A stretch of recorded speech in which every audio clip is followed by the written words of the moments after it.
Good morning, everybody. Pastor Stitch, Narrow Path Christian Church, BC, Bay City, Michigan. Welcome to the Biker Devotional. Sorry for that delay. I got tied up in reading a description in my study notes in my Bible and forgot that I had gone live.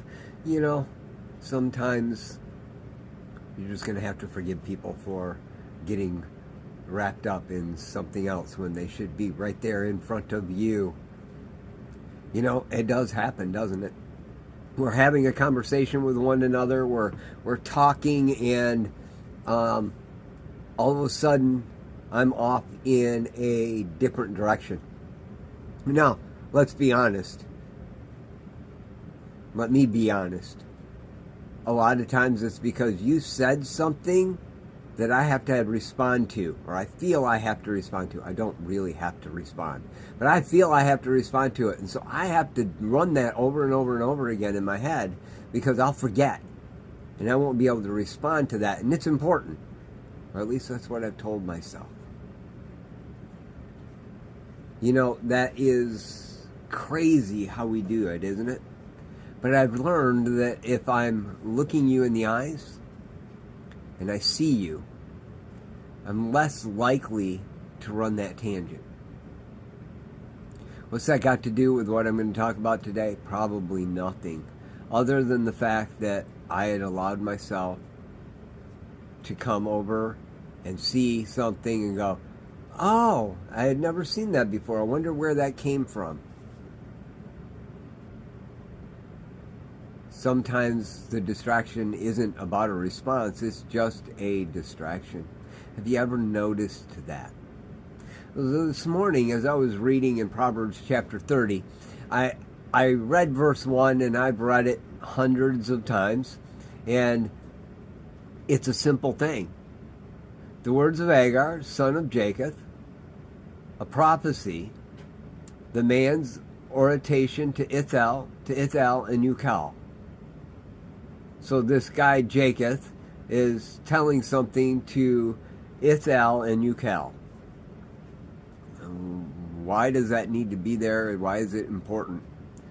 Except for this morning, for whatever reason, I decided to look it up in the Hebrew.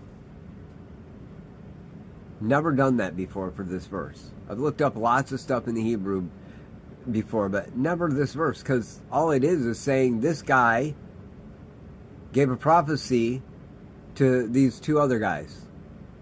Okay, it's not important. So for whatever reason this morning, I realized that every word in the Bible is important. I went and looked. The words of Agar, son of Jacob.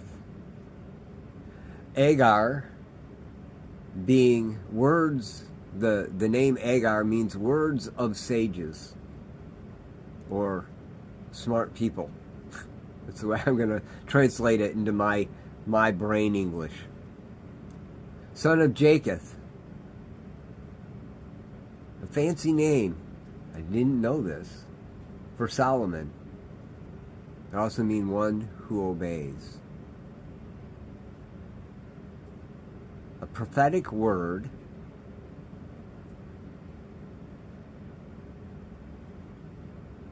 spoken to or spoken about Ithel and Ucal. Ithel means God came or God arrived.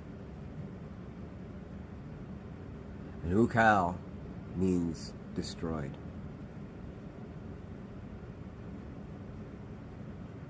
Words of sages, spoken by the son of Solomon, a prophetic word. God arrived. God arrived and destroyed.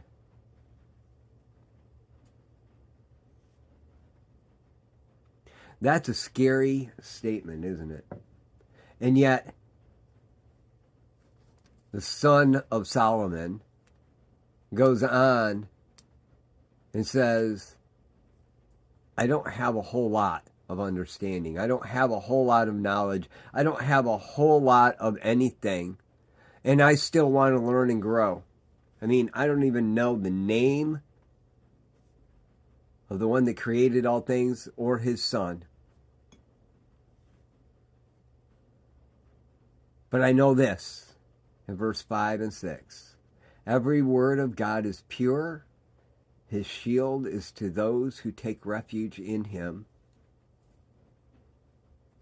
Don't add to his words, or he will rebuke you, and you will be proved a liar.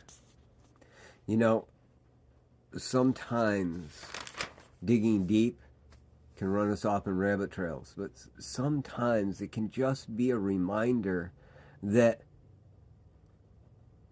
we've got two places we can be. We can be on the side of God arrives and he destroys, and we're on the destruction side, or we can be on the side of every word of God is pure. He's the shield to those who take refuge in him, but don't add to what he said. I'm grateful for that because I see that message throughout the entirety of the Bible. God is going to, he has arrived before and destroyed. He's going to do it again. That's a fact. And there are going to be some on the side of destruction, and there are going to be some where he's their shield. Which side are you going to choose to be on today? Because it is your choice. If you have questions about that, reach out to me. If you know what I'm talking about, then make a decision and live in it. You can't be 90% of the way there because that means you're 100% out. See, there is no 90% when it comes to God. You're either all in or you're all out. Same with relationships in general. That's a crazy math calculation that doesn't seem to add up. It's like saying, I'm going to give 110%. You can't give more than 100%, except for I can take away what I was going to give to something else and give it to you. I've already given you my 100%, and I'm going to give you something that belongs to someone else. Now I'm giving you 110. See, those are the calculations and equations of God. I don't know why I shared that today, but I think it's important for somebody.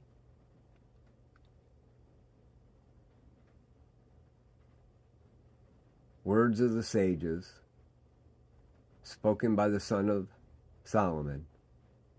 God arrived. God arrived. God destroys. Every word of God is pure. His shield is to those who take refuge in him. Don't add to his words. Just accept them for what they are. Guys, it's important. I could keep going back and forth on this forever, but it's just important to recognize the Word of God is true. Decide that and move forward in it. I love y'all. Hope you have a great day. God bless.